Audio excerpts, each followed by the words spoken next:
Hey everyone, welcome back to Tech Savvy. In today's video, I'm going to show you how to reset your For You page on TikTok. So let's get started. First, open up the TikTok app on your phone. And once you are on TikTok, simply tap on your profile icon at the bottom right corner. And now, simply tap on the three lines at the top right corner.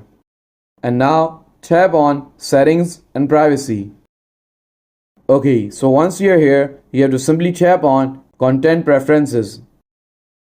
Okay, so now here you will see option of refresh your For You feed. Simply tap on it.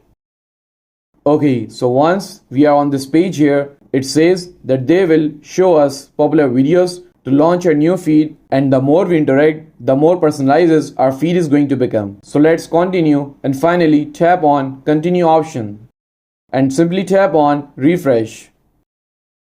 And here you can select any reason.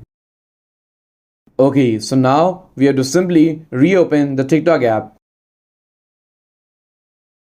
And now the algorithm is going to follow you what you like or comment, and it will start recommending you content based on that. And that's essentially how we can refresh the For You page in TikTok. If you found this video helpful, please give it a thumbs up and don't forget to subscribe to Tech Savvy for more helpful content. And I will see you in the next video. Thanks for watching.